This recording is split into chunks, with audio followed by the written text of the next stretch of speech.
ESP32 Factory Reset Home Assistant Guide.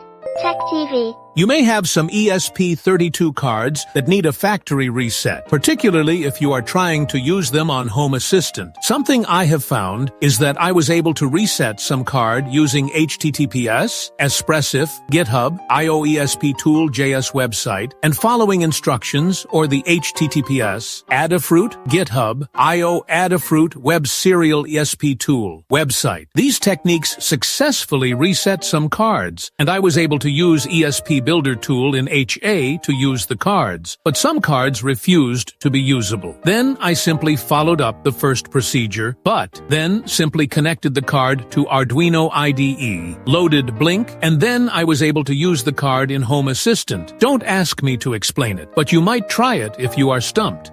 Wishing you successful flashes every time.